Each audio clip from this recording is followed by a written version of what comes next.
he would like to do status first, then the Rule 12s, but he also said to me if you could check your calendars for trial date.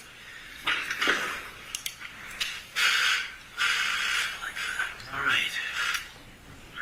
Ms. Crockett, are we good to go?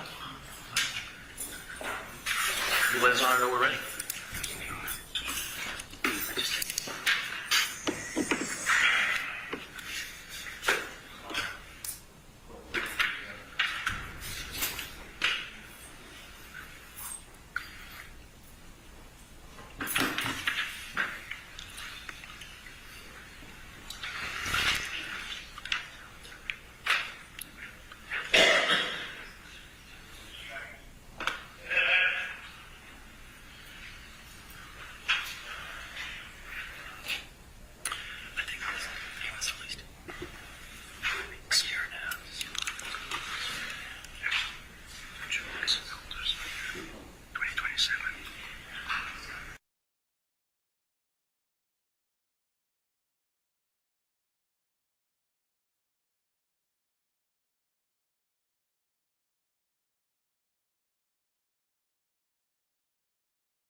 All right.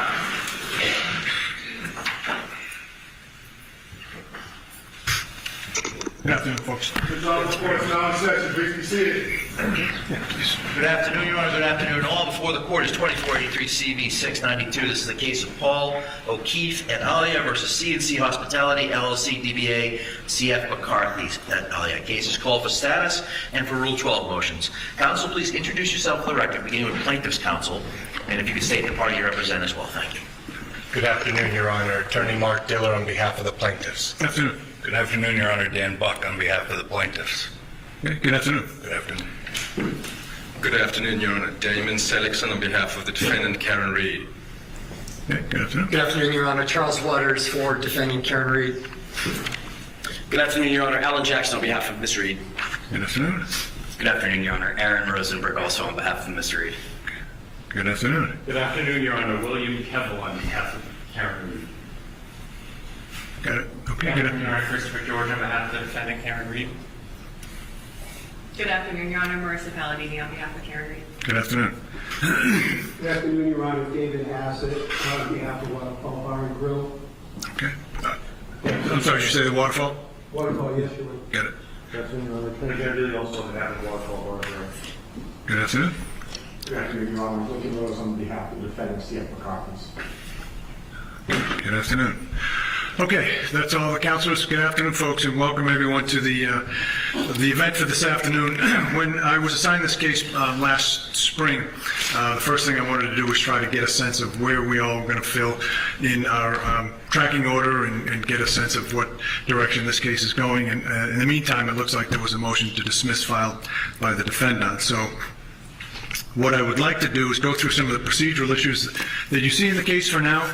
We can talk about tracking order. I do think that it's important to get a trial date established at this point, like we would do with any kind of a wrongful death tort action. So to that end, we'll start with the plaintiff. What do you see as procedural issues? I'd like to get an update on discovery, on how that's all going. Counsel? And then we'll get into the motions to dismiss as a substantive issue. I know there's a lot of people here that want to see what the case is all about, but I think it's more important at least to get an idea procedurally where you stand. Understood, Your Honor. Plaintiff has served all of the defendants with discovery. All of the defendants are currently late with regard to producing discovery. We have not received any as of yet, or minimal. We have started to get some of the documents from the DA's office, though we are is significantly deficient at this point. We're still waiting for the records to come in. So we undertook with the stay that we weren't able to get any information, and the DA's office wasn't turning anything over while the criminal matter was pending. So we're still trying to get all the documentation in. Okay, but just if I can follow up on that, the stay that was issued, Judge White had issued one back in maybe the fall. I had issued one when the criminal trial was ongoing. That was sort of a self-defining 60-day or whichever comes first. So that should be pretty much in the rearview mirror for now, right? I recognize that, Your Honor. Right. So when the stay was lifted, all discovery was served on the parties or thereabouts. When you say discovery, we're talking about depositions, documents, notices of depositions, or no? Only one deposition has been noticed, and it's been tabled because we don't have any documents at this stage. I see. Okay. So it's really the paper discovery that you're looking for. And when you say the DA's office, that obviously is not the defendants. That's going in a different direction, but you're pursuing that sort of on your own? Right, but we've also, I anticipate that the defendants have all the same data that was exchanged during the criminal matter, to which we haven't ever received. So we have requested that both from the defendant, and we've requested it from the DA's office. Okay. It is coming in from the DA's office in parts, and I anticipate we should have it all within the next 21 days, is my guess. Okay. All right. Procedural issues from the defendants. We can start with you, Attorney Seligson. Thank you, Your Honor. As we're anticipating the status of this case, it's important to inform the court that from Ms. Reed's perspective, we have affirmative claims that we intend to bring on her behalf. Those claims stem from the same facts that are at issue in this case.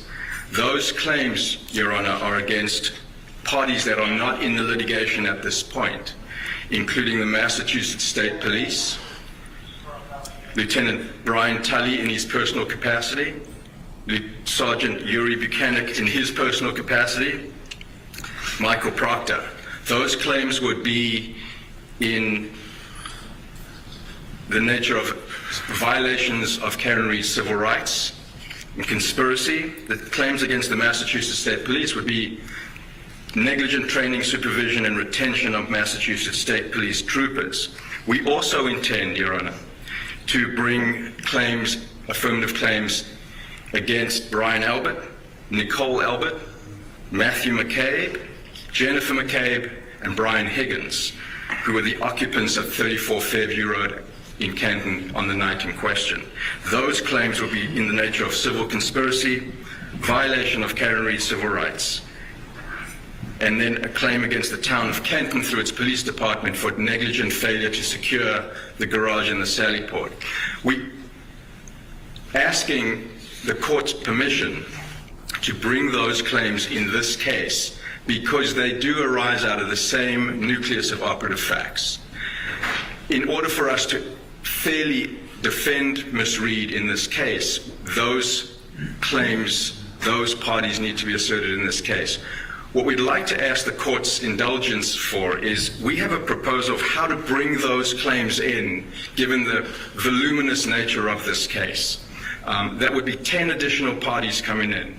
To do that, we would be alleging that the individuals in the house diverted attention away from themselves towards Ms. Reed, that law enforcement then acting on that diverted attention away from her, because the people in the house were either police or police adjacent who were socially and personally connected, then they collectively conspired to ensure that what happened in the house was not explored and investigated.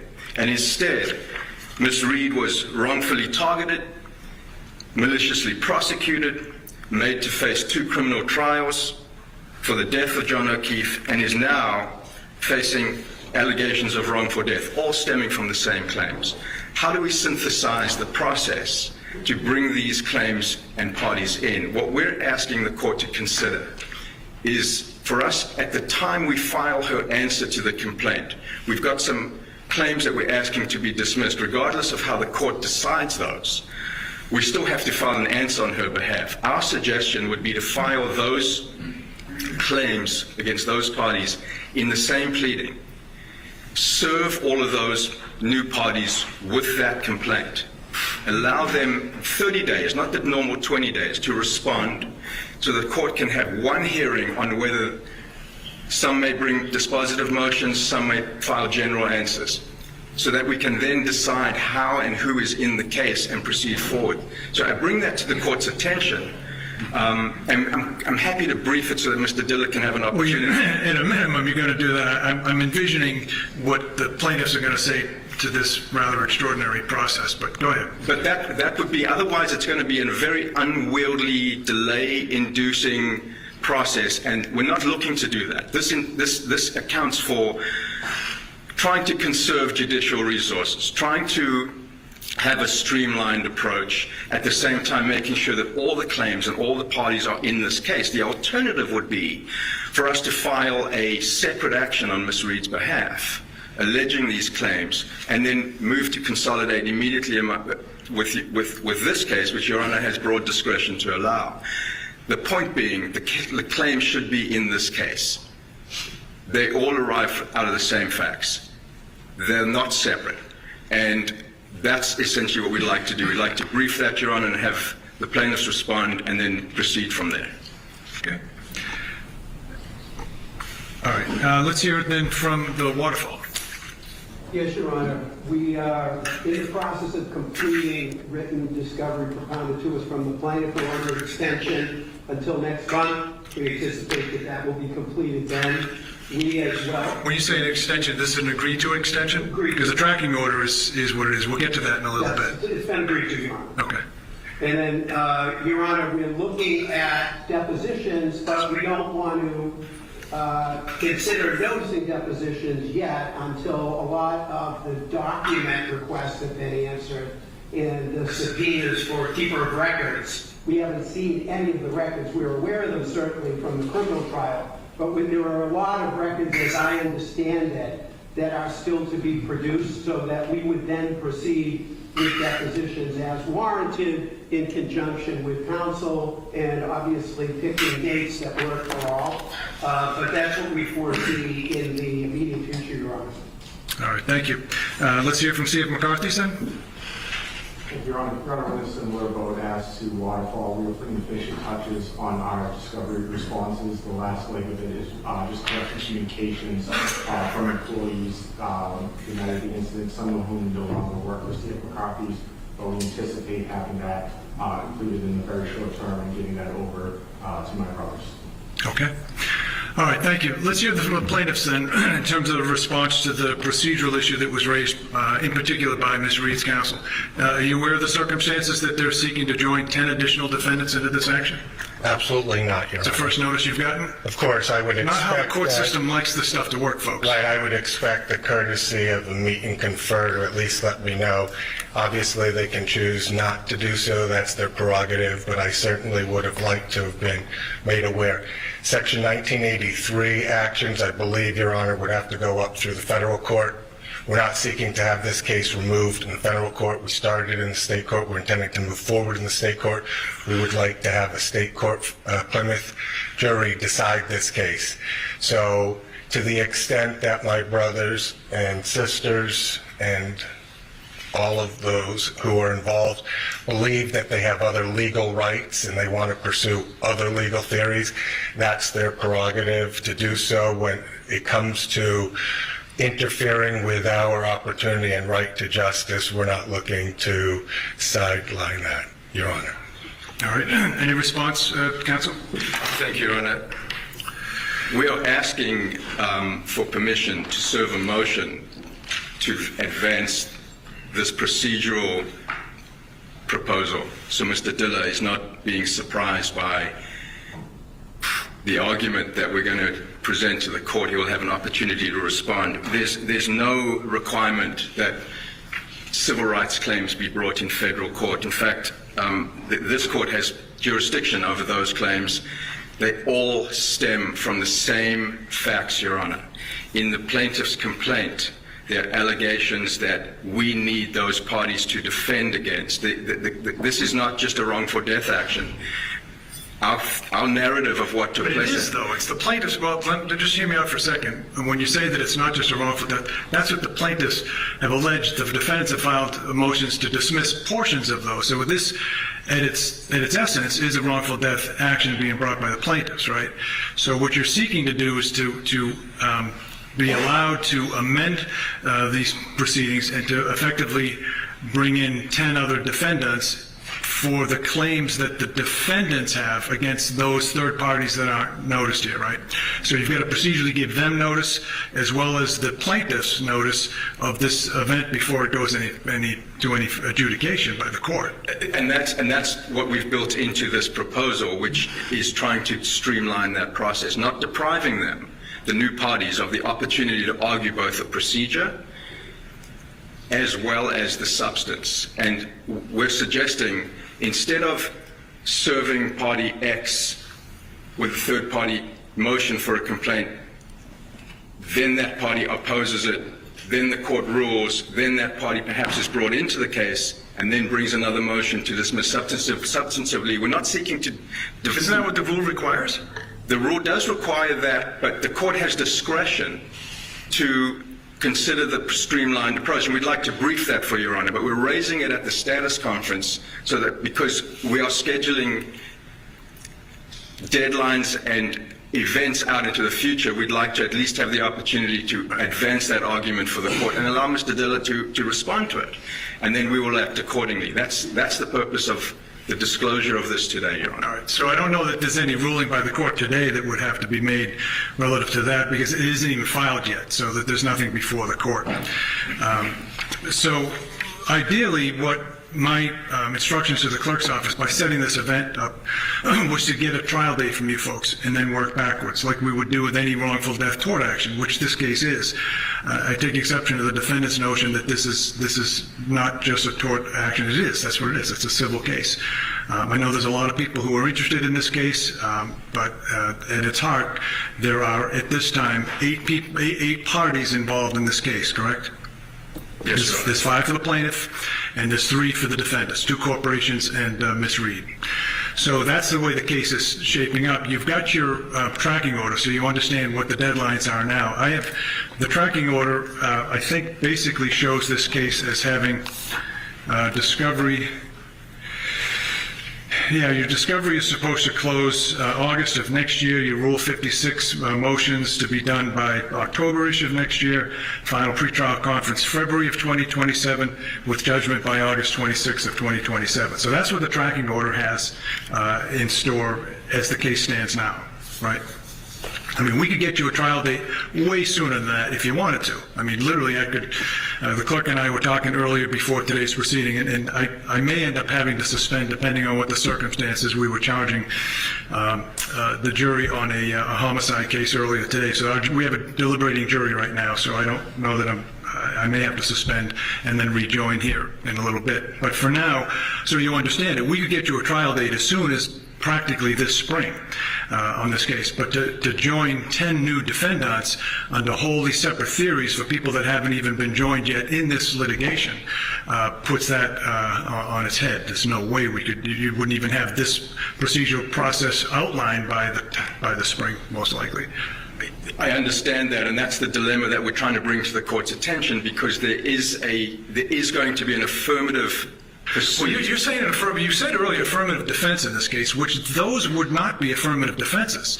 Those are wholly separate third-party causes of action against people who are not part of this litigation, correct?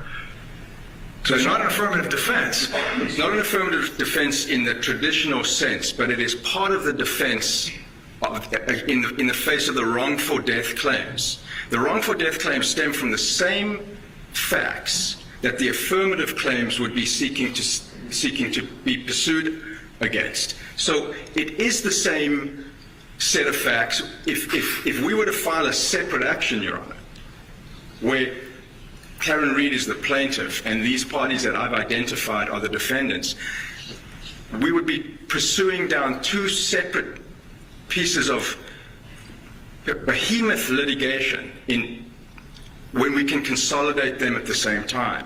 That's what we're trying to suggest may be a more streamlined approach. And it's not intended to delay. It's actually intended to try and synthesize the process and conserve resources, attain judicial economy without prejudicing the plaintiff. Discovery is already ongoing. But to have two depositions, for example, of parties in two separate cases, where we can have one and the claims could proceed at the same time, just seems to make judicial sense. That's why we're raising it. But we'd like to brief it if the court gives us that permission. Okay. All right. On that last discrete issue, anything else from the plaintiffs?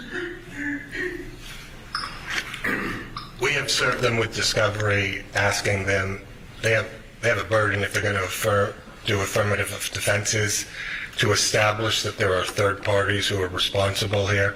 That can be their affirmative defense, but they have a burden to prove that. And if they can't meet that burden, then it should never come into our case. If they're seeking to overlap these two cases and throw it as far wide-ranging as they've just announced, then there's no way that we would not be prejudiced by their strategy in the plaintiff's underlying case. All right, those issues are reserved. I certainly am not going to make any ruling on that. There's nothing formally before the court, no written motion, no Rule 9A or 9C certificate, none of that stuff. So it's not procedurally before the court, but certainly I appreciate hearing the argument nonetheless that this may be the future landscape of the case. What also brings us here, when I noticed the status conference for today, the defendants have filed motions to dismiss. If you're prepared, I'll go forward on that, let you deal with the substance of the motions to dismiss. I have read through your material, so I get the gist of what the defendants are raising. Counsel, would you like to proceed? Thank you, Your Honor. As we've briefed, Your Honor, the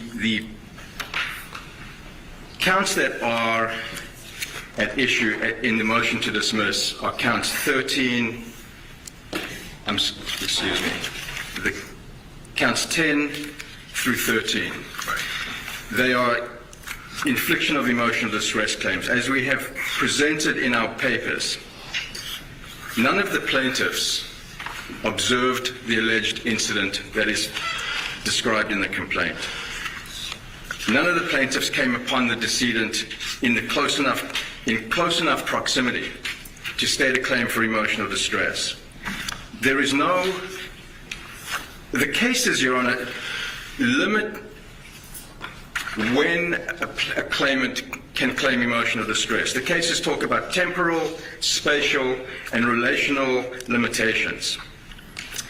Taking the claim that Kaylee Furbush has alleged, that claim is for negligence/reckless/intentional infliction of emotional distress.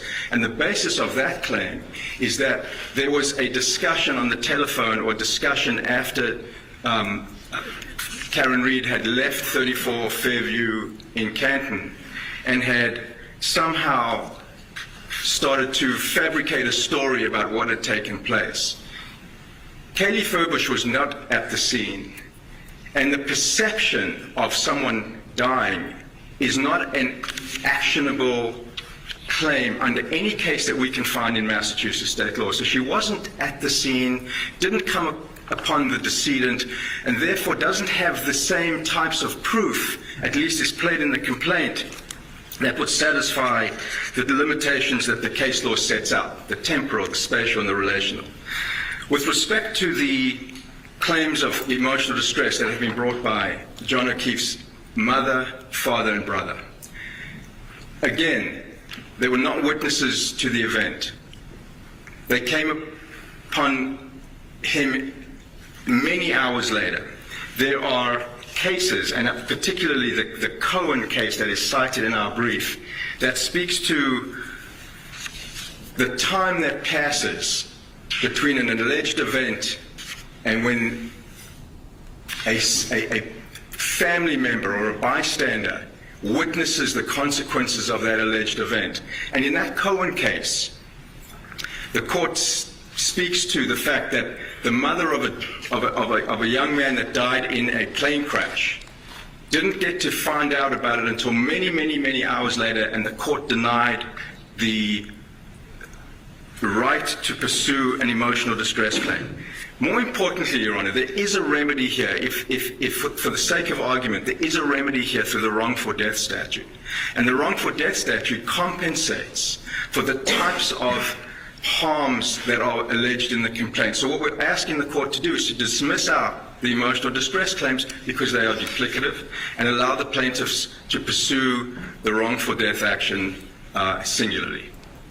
And we rest on our papers. Thank you, Judge. All right, thank you.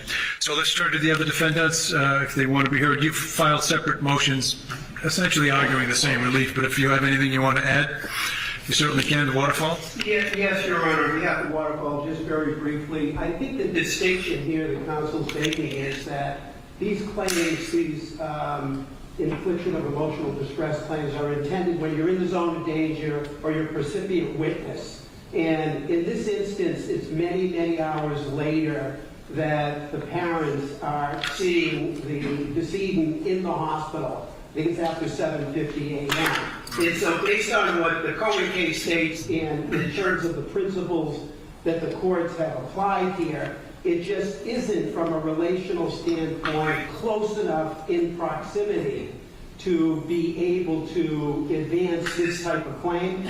And in terms of the wrongful death statute, those loss of consortium damages, the damages of the loss of the son, if the plaintiff is making this claim going forward, are in fact addressed in that statute and obviously would be available as remedies to the plaintiff. What about Semino versus Milford Keg Incorporated? I have a 1982 case that I found talking about the wrongful death, emotional distress injuries. Have you reviewed that case? I'll give this case site, 385 Mass 323. It's a 1982 case. It would seem to suggest that that emotional distress is really not preempted by the wrongful death statute.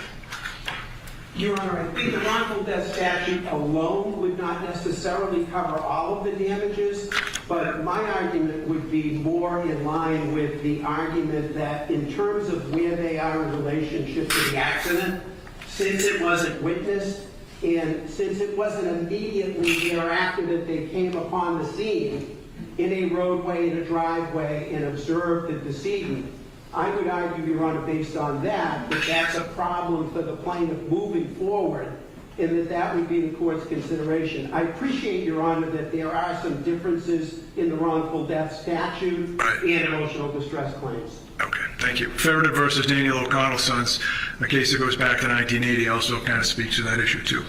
Let's hear from C.F. McCarthy's on that. Anything else to add on the motions to dismiss? No, Your Honor. No? Okay. All right, great. All right, I'll take that issue under advisement. I do have some, I'll read through your briefs a little more closely. Allow us to. Yeah, of course. What I was going to say is that what will happen in just a few moments, I'm going to give the plaintiff an opportunity to respond to that. But I want everyone who's sitting here to understand that the comments I'm making now are not really doing other than just trying to tease out what the issues are. Motions to dismiss are not based upon the evidence, but rather on the allegations that are contained in the complaint. And those allegations, for purposes of a motion to dismiss, have to be accepted as true. And the question is whether or not the plaintiffs have stated a plausible claim under the case law, Iacchino and others that deal with this issue. So with that context, plaintiff, if you want to respond to both the motions to dismiss raised by, I should say, both the two corporate defendants and Ms. Reed. I do, Your Honor. Thank you. The question that's really posed for this court is, like you just said, assuming all facts are true, indulging every inference in the plaintiff's favor, does the plaintiff's complaint plausibly suggest that plaintiffs are entitled to relief? The answer is yes. This is a motion to dismiss, the lowest standard, the Brum case. Plaintiff's obstacle is a minimal hurdle, a relatively light burden, so long as the court looks at the allegations holistically. If relief to the plaintiff is plausible, by the cumulative effect of all the factual allegations pled, we survive the motion to dismiss standard and we move forward to discovery like we should in all cases and in this one. There are three arguments that my brothers have put forward in this case. We oppose all three of them as follows. Number one, the defendants incorrectly state the law by suggesting that NIED claims are subsumed or preempted by the wrongful death statute. Number two, Your Honor, the defendants improperly seek to limit the scope of NIED claims by creating an arbitrary bright-line test for such cases. Number three, Your Honor, the defendants failed to holistically consider the facts alleged and the known vulnerabilities of the plaintiffs when evaluating the defendant's extreme and outrageous conduct in violation of the infliction of emotional distress standard. I recognize that this court is not new to this case, and I recognize that most people already understand the facts, but I think it is important and significant that I at least highlight the ones that will be at issue here today. Throughout, we intend, like we did in the complaint, to refer to JohnOKeefe as JJ. That is what he was affectionately referred to by his niece and nephew. JJ no longer has a voice. His life was wrongfully taken on January 29th, 2022. He lived a life of service. He was a Boston police officer, and his personal life, when JJ's older sister and brother-in-law tragically passed 2 months apart from each other, leaving 2 young children orphaned, JJ stepped up. He agreed to parent those children, to raise them as his own, and to support them. Fast forward to 2022, Your Honor, JJ is involved in a relationship with Miss Reed. It's been going on for a period of time at that time. January 29th, 2022, Karen drives drunk. She reverses her SUV. She knocks JJ down. She leaves him to die in the cold. And Reed knows that she strikes the plaintiff. Rather than seeking to help or calling 911, she returns to JJ's home. There, JJ's 14-year-old niece, Kaylee, a plaintiff in this case, is home alone, asleep. That's when Karen starts plotting. Now, it is significant for the facts for you to understand the context here. Karen Reed knows Kaylee well. She's been in her life for almost up to 2 years. She has served as a part-time maternal figure in her life. She knows that Kaylee is a vulnerable child, having lost 2 parents tragically. And 1 to 2 hours before JJ's body is ever found, before anybody knows his whereabouts, Karen Reed decides to wake up Kaylee in a panic. She tells Kaylee something happened to JJ. He's dead. He's been hit by a plow. Did I hit him? All to a 14-year-old child woken up from sleep who's already lost 2 parents. After provoking this chaos in the middle of the night, Miss Reed leaves Kaylee alone, vulnerable, shocked, and afraid. It's now 1 to 2 hours later. It's at or around 6 a.m. in the morning. JJ's injured body is now found. Right where Karen left him, buried in the snow, 911 is called. Now is when JJ's family learns of JJ's injury. JJ's injuries at this point enter into the O'Keefe's consciousness at around 6 a.m. They rush to the hospital. It's 7:50 a.m. That's when the hospital pronounces JJ dead. And within minutes of being pronounced dead, that's when the O'Keefe family sees their son in the injured state that he was in as a result of the wrongful conduct. From January 29th forward, Your Honor, Karen Reed plots, she fabricates a conspiracy, she launches a public campaign of disinformation, and she involves a blogger named Turtle Boy. She leaks not for public information through him. She pits her followers against the O'Keefe family, and all the while, Karen knows that the O'Keefe family is also vulnerable, grieving another tragedy in their family. The O'Keefes and Kaylee suffer severe emotional distress. It's more than anguish and more than grief, and it is not overlapping with the wrongful death statute. So the first argument that the defendants made, they claim that JJ's parents are precluded from bringing NIED claims because such damages are duplicative of the wrongful death statute. We reject that argument. JJ's parents are the next of kin, and their emotional distress claims are not preempted by the wrongful death statute. They took their first shot across the bow by making that their primary argument. Presumptively, they did so because it believed it's their best argument. But the problem with that argument, as Your Honor has already pointed out, it patently misstates Massachusetts law. You have pointed out the Cimino case, where, let me just point out first the wrongful death statute. It has two components for damages. It has two buckets of damages. It has the estate's damages. Those all are JJ's damages, his conscious pain and suffering, the medical bills, things that relate to his damages. And then we have the second bucket, the next of kin bucket. Those are lost value damages. The lost value of JJ being in his next of kin's life.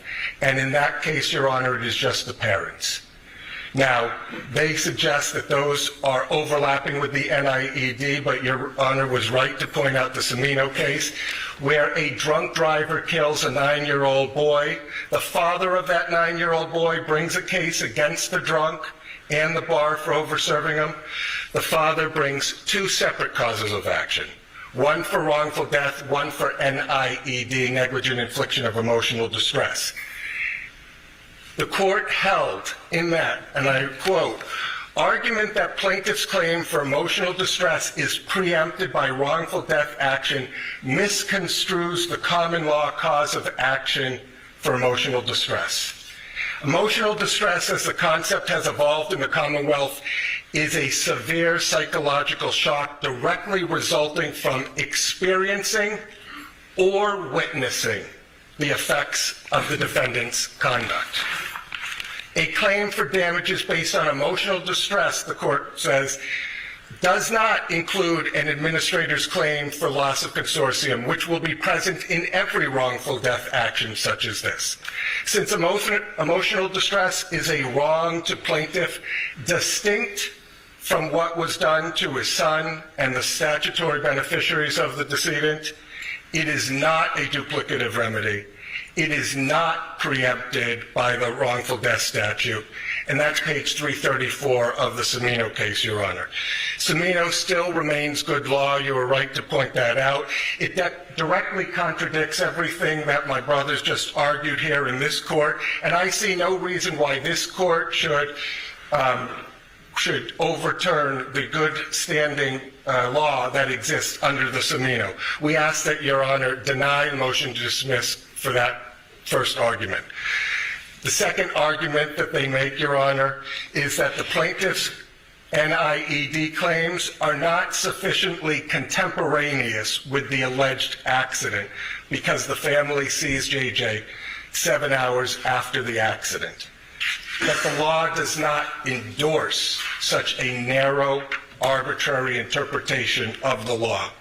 It is misplaced for the defendants to focus arbitrarily on the time of the accident, because let's look at the law itself.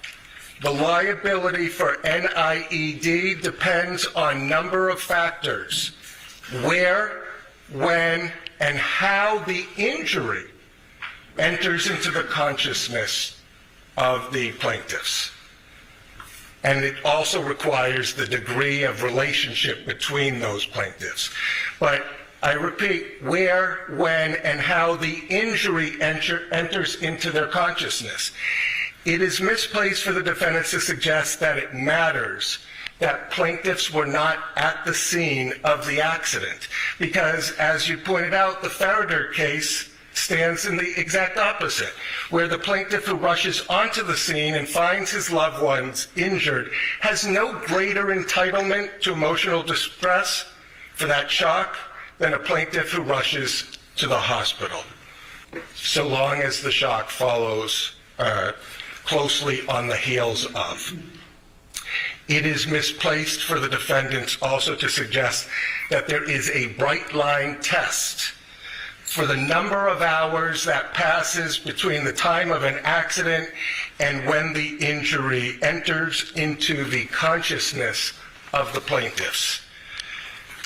Your Honor has persuasive authority from the Zachary case that shows that an NIED case can survive even when the close family doesn't see the deceased body or the injured body until a day later after the wrongdoing.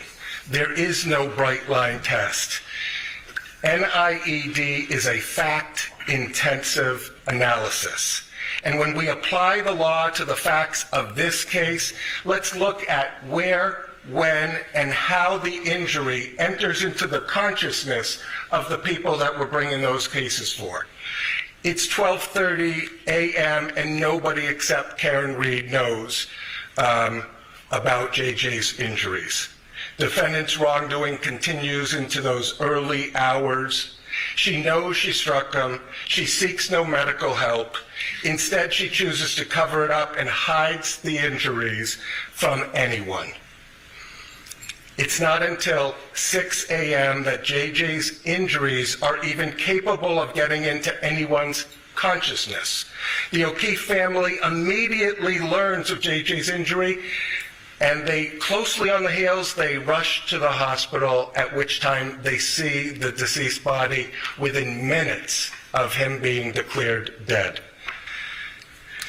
It is incredulous to think that a wrongdoer who hides the wrongdoing and the injury from anybody can be relieved of liability simply because the injury becomes knowable only after they disclose it. The defendant's cited cases are inapposite. They have no relationship to what is being asked of this court. They all involve a motion for summary judgment standard, which is a very different standard than the one that we are talking about here today, the motion to dismiss, the lowest hurdle to overcome. They try to equate it to a mother who learns of the rape of her daughter 7 months later, but that rape was known to other people within days. They try to relate it to the Migliori case, which has no relevance because it deals with somebody who has no close relationship. They didn't even know the decedent, and therefore it doesn't meet that standard. And then they rely on the Cohen case, which I heard both sides try to suggest has relevance. But in that case, Your Honor, the mother learns of her son's death 7 hours after the death. That's 7 hours after the injury occurred. And by the way, it was already knowable 7 hours earlier by other people when that plane crash was projected, and the son of the woman who brought the claim knew about her own, his brother's death. The mother is 1,000 miles away, so spatial proximity is not there, and she only learns of it via phone. Does not experience the injury and never sees the body. Contrast that with everything that we talked about, Your Honor, where as soon as it was knowable, they learned about it, they rushed to the hospital, they saw the body, and they saw the body within minutes of him being declared dead. The purpose of the law is to distinguish between emotional distress from perceiving an injury versus the expected anguish that any person would feel from the death of a loved one. I want to talk briefly about Kaylee and her NIED claim. To suggest because she wasn't at the scene or because she was not at the hospital that day and they tried to spare her of that does not suggest she doesn't have a right. In fact, she experiences the trauma, the panic, the chaos of the injury contemporaneous with Karen Reed waking her up in the middle of the night and exclaiming that her parental figure, the third that she has now lost, was dead, hit by a plow or her SUV. Notably, this enters into her consciousness before anyone other than the wrongdoer knows of the injury. To the extent that defendant seeks relief because Kaylee did not see with her own two eyes, I refer you also to the Cohen case, which they cite for different reasons, but in it the language talks about sensory perceptions. To suggest that you can't use other senses in order to perceive and experience the injury or the injurious event is wrong. Otherwise, no blind person would have a legal right under NIED. We have many senses. We use them all the time. And when it enters into our consciousness, it's hard to undo of it. It is very different from learning that your close family member has died. That is upsetting. It will be upsetting to anybody. But to have experienced the event or the injury and enters into your consciousness, that is the very reason and the foundation why NIED exists as a claim. So on that second, we also suggest that you should deny it because they experience the injuries. Closely on the heels of them being knowable and perceivable to anybody. Third, Your Honor, the defendants argue that the intentional/reckless infliction of emotional distress claim should fail because there's no extreme or outrageous conduct directed towards the plaintiff. But when viewed holistically, the facts demonstrate that Ms. Reed should have known her extreme and outrageous conduct would be detrimental to these vulnerable plaintiffs. And I use the word vulnerable plaintiffs because it's relevant to our case law, Your Honor. It's misplaced to suggest that the conduct needs to be directed immediately towards those plaintiffs. As long as she should have known that the emotional distress was the likely result of her conduct, that's sufficient under the reckless infliction of emotional distress standard. So how do we evaluate what is extreme and outrageous? It's fact intensive, but the law does recognize that some critically important factors that need to be considered when evaluating what is extreme and outrageous. Plaintiff's susceptibility, defendant's knowledge of that susceptibility, and the relationship between defendant and plaintiff. The case law all suggests that that gives rise to extreme and outrageous conduct. In evaluating whether defendant's conduct was extreme and outrageous, the courts should consider whether individuals at whom conduct is directed is known to be particularly susceptible to infliction of emotional distress.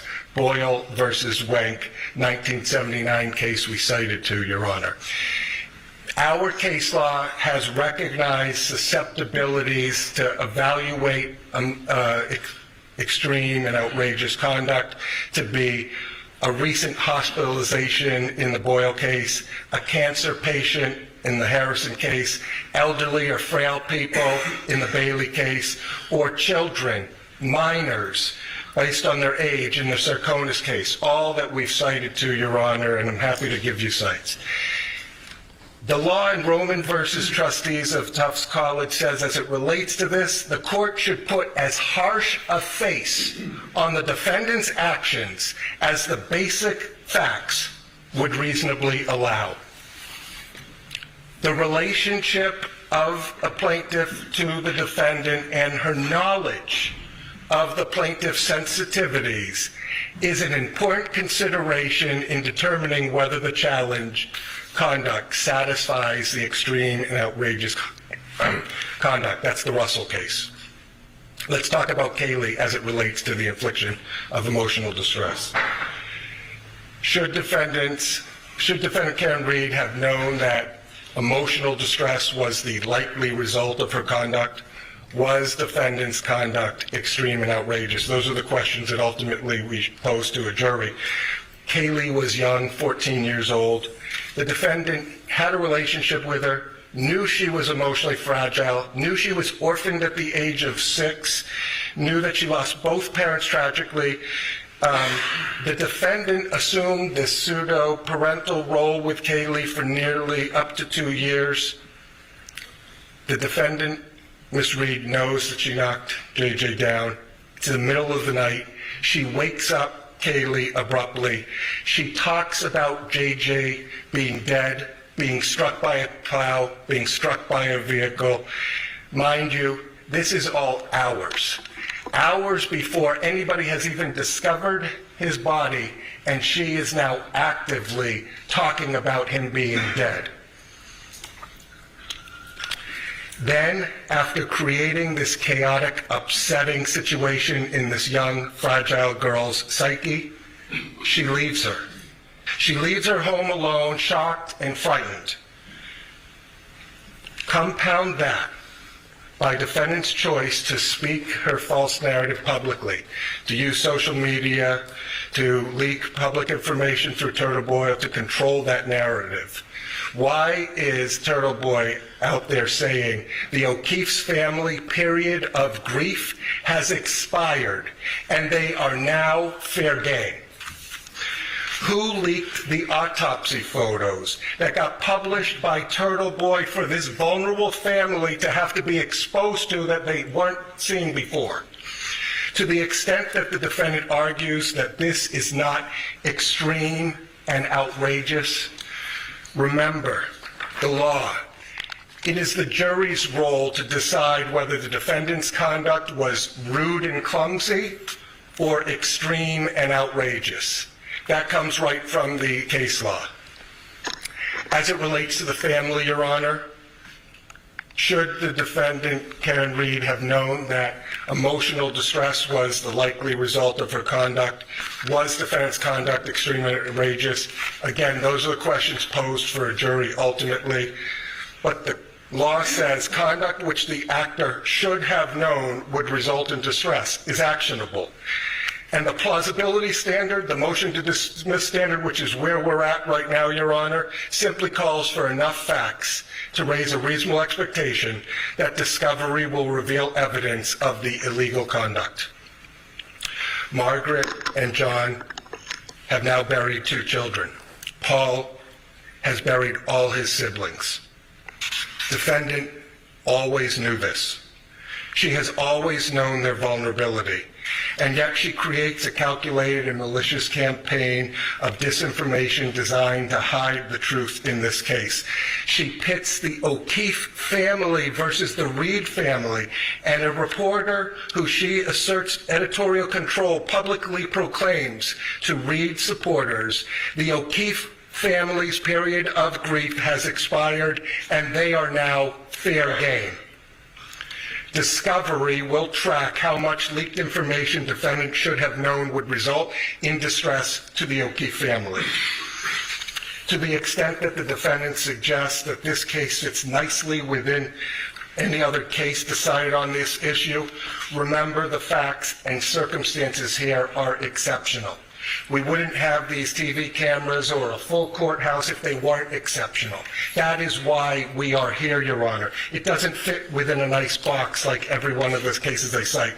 The Polay case where we talked about false police reports and harassment petitions were not considered towards emotional distress because they were petitioning activity. I want to talk about that briefly, because what Ms. Reed has done is not petitioning activity.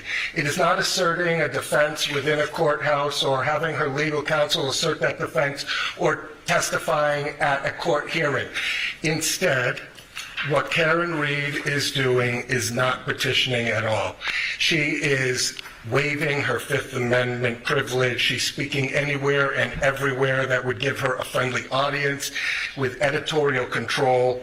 She's gone on Dateline, Nightline, 2020, Fox 25, Boston Magazine, Vanity Fair, WEEI, Turtle Boy, HBO Max, ID Discovery, etc. There are more. This is an exceptional case that requires exceptional discovery, that requires us to decide this matter by a jury, not by a motion to dismiss phase, Your Honor. It is not like the Quinn case that they cite where there's an open adulterer involved, and so they think that's not extreme and outrageous. And it's not extreme and outrageous like it has nothing to do with the employment case where they fired somebody who had a criminal case pending, then they brought them back on, and he didn't like the way that they treated him after he was found not guilty, which is different, by the way, than innocent. The court should deny the third of those arguments.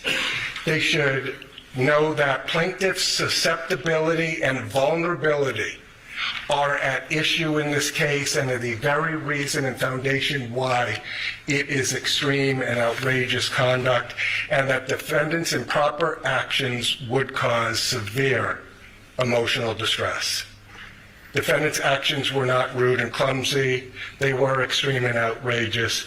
We ask Your Honor to allow this case to go forward with discovery, allow us to explore each and every one of those issues, because these are real damages for real people who have suffered long enough. Thank you. All right, thank you. Any response from the defense? Your Honor, briefly. Firstly, those allegations contained in the complaint are allegations which we will refute. Counsel cites to the Camino case, relies heavily on it. What counsel didn't tell the court is that in the Camino case, the father of the child who died in the car accident was himself hit. Part of the car accident. Gets up, runs to see his son. It's contemporaneous. It's at the time of the event.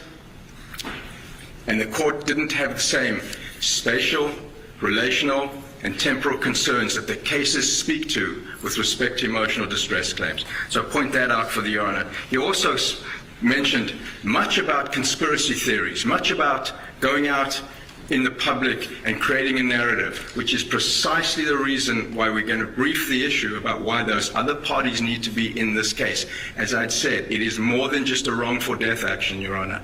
I respect the opportunity to brief that, and we rely on our papers and defer to the court on the motion to dismiss.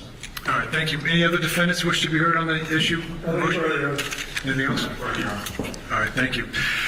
Certainly, there's a lot to the complaint, and again, for the record, so that people understand this is a pre-discovery form of relief that the defendants have sought by way of dismissing certain of the counts that are in this complaint, and the court has to consider the allegations as being truthful and every reasonable inference to be drawn in support of that. So I will look forward to reviewing that. I'll issue a decision as soon as I can. As expected, the lawyers in this case have advocated the positions of their clients very clearly, and I expect that with the procedural things that it might be asked for at some point, that this case will have a very long and tail to it as it goes through the litigation process. We expect that in the court system we give people their ability to try cases and get a jury to listen to the arguments and to ultimately make a decision. My experience in doing this for a very long time in different contexts is that doesn't oftentimes bring the relief that people think it does, and so as a result there's appellate processes. And so what I envision for the parties, unfortunately in this case, is a very long and sort of complex process that litigation provides. And you know, this is a civil case, it's not a criminal case. There are 8 parties as I identified, and those are the people that the court will be concerned with getting a fair trial at some point down the road. As I said, I could do this case, I could do this trial this spring if you'd like to. My sense is that there's nobody that's going to be ready to go to trial by the springtime. If you want me to assign a trial date, we could do so. I mean, literally, I've talked to the clerk, we could do it in March or April if you'd like to. But with the motions that are going to be pending, I suspect that that's not going to be the case, that you'll have to look at this from a more pragmatic point of view and decide when you're going to try to get this thing to a jury. You have a lot of work to do between then and now. I'd like to still get a trial date for you. Now, I don't know what that's going to mean in terms of bringing in other parties. I didn't expect, because the court has had no notice, that there'd be this interest in trying to move this complaint in the direction of other parties who aren't even named in this lawsuit, 10 additional parties, and there's relatively novel theories as I'm hearing it. But nonetheless, we'll let the parties file the motions that they need to, and we'll address them as each comes. But my point in raising this all is that the parties also have another way to do this case. They can do it by way of potential resolution. And I mean this sincerely when I say that being a judge for many years, you learn things. What you learn is that oftentimes litigation is an inartful way to try to resolve parties' disputes. There's alternative dispute resolution, there's mediation, there's all kinds of other avenues that we advance to try to get people what they want, which is resolution of a case. The most important thing, it would seem to me, to any party to this case, is to resolve the uncertainty, right? Uncertainty is what you don't get when you go through the litigation process. You go through and you hope for the best. Lawyers work really hard for their clients, and we expect them to do that. Ultimately, the court system can make sure that the trial is done, and it's done in a way that's fairest that we can make it, and ultimately a decision is made. Civil cases, though, are very unlike criminal cases, and that's usually not the end. Ask any of the lawyers here, clients can ask your lawyers about post-disposition or post-verdict process. It can be really long and arduous. I've had the pleasure of having trials that are 16, 18, 20 years old, and they're still going. The clients don't have to do that.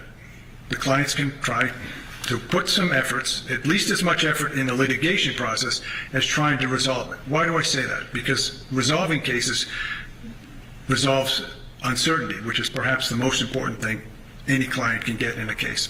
I say that because you'll have that opportunity through all the process. You've heard me outline it. Your discovery isn't even closing until the discovery is going to close next December, but it's really 2027 that you're looking for a trial in this case realistically. Again, we could do it in 2026 in the spring if you want to. And I'm going to ask the parties to work collaboratively to try to come up with a trial date that is workable. I understand that's a wrench that's been thrown into the works because of this other process. We'll probably have to deal with that in the short term. I'll pledge to try to get you what you can as quickly as I can. I tend to get decisions out pretty quickly. I tend to try to move things to get parties what they want, which is ultimately their day in court. I'm just telling you at the outset that I think that it's worthy of exploring possible resolutions on your own. You can do it through this court. We have a mediation process that you can avail yourselves of, judicial settlement conferences. You can go through private neutrals, because there are now 8 parties involved in this case, 2 of which are corporate defendants, 1 of which is Ms. Reed. And so that's going to give you a lot of opportunity for dialogue. My sense is I'm probably wasting my time by doing it at this stage of the process, but I think it's important that your clients know that there is an alternative way out of this. Money damages are all the plaintiff can ask for. Nobody can restore, we say this when people lose loved ones or that they have some meaningful part of their body or mind that's been lost in a litigation. We can't restore that. We award money damages. And so ultimately that's what the imperfect litigation system will have.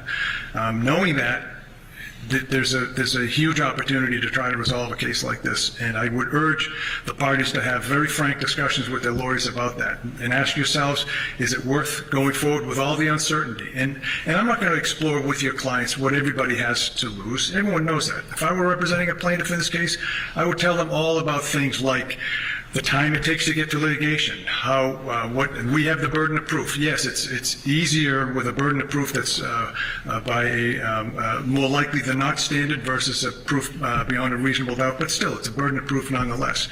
But there's a time value of money. People don't, getting this behind them is an important issue. From the defendant's point of view, again, time is money. There's a lot of time, effort, and anxiety that is put together with a litigation like this. We have two ongoing, as far as I understand, the two businesses in Canton are ongoing, and they have their business decisions they have to make ultimately. They're defendants in this case. They have to understand the risk of going forward in a trial versus resolution. Of course, Ms. Reed herself, a lifetime of potentially facing the uncertainty of a judgment and what that will mean in terms of ability to put this matter behind and going forward. It's going to be very complex. So you can resolve that by looking at putting some effort into this case to resolve it. If you can, great. If not, we stand here committed to giving you the next opportunity to get it before a jury, which I'm suggesting to you you could do as soon as this spring, if you want to. Okay? Anything else we need to address this afternoon? Not from the defendant, Your Honor. Okay, great. I'll issue a decision on the motion to dismiss. Tracking order stays in place as it is now, but here's my concern, folks. With this motion that the defense team is talking about putting together, I think that needs to be looked at sooner rather than later. It's a big deal, right? Yes, Your Honor. Okay. Why don't we get a status date? When do you want to, and we can do by Zoom, folks, if it's just as easy. My order was to have everybody here so that you all get a chance to meet. I want people to be understanding that this is a civil matter, and I want you to be, at least to some extent, trying to be civil about how to resolve your issues. I would have liked to have seen, for instance, this motion that was brought about in open court should have really been discussed ahead of time so you have a better position on it, but I don't want to waste your time. You want to do the next hearing by Zoom? You want to do it in person? You tell me. Plaintiff? We're agnostic, Your Honor. I'll do whatever. We're agnostic? Is that what you said? Yeah, as it relates to that. We'll come in person or we'll do it via Zoom. Defense? Your Honor, we prefer to be in person. Okay. Either way, Your Honor. Okay. Preference, Your Honor. All right, we'll do it in person. Fine, we'll do it down here in Plymouth. I will be moving into the Brockton Court next month, but this is especially assigned, at least for now, so I'll come back down here. That's not a problem. Mr. Clerk, do you want to suggest a date for us? Sure. How many days out you want to go? 60 days, 90 days? Yeah, probably 60 days. 50 days? November 21st, Friday in the end of November. Yeah, that November 21st. Okay, I'll have a decision out before then, certainly, as quickly as I can. 11/21, and that would be for a status regarding tracking order and discovery, and any motions, Rule 15 motions to amend or bring in third parties. Okay, all right, thank you, folks. We'll see you then. Thank you, Your Honor.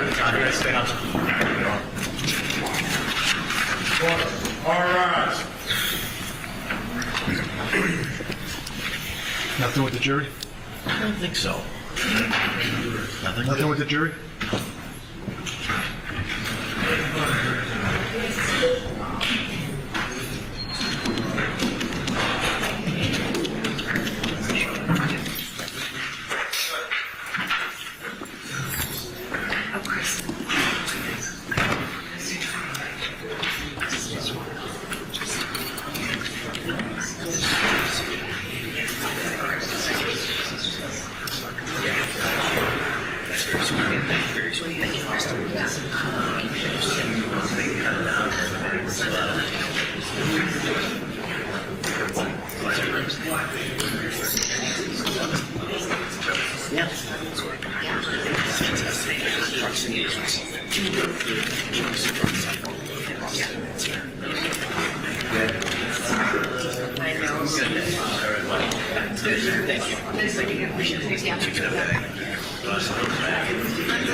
Yeah, all right.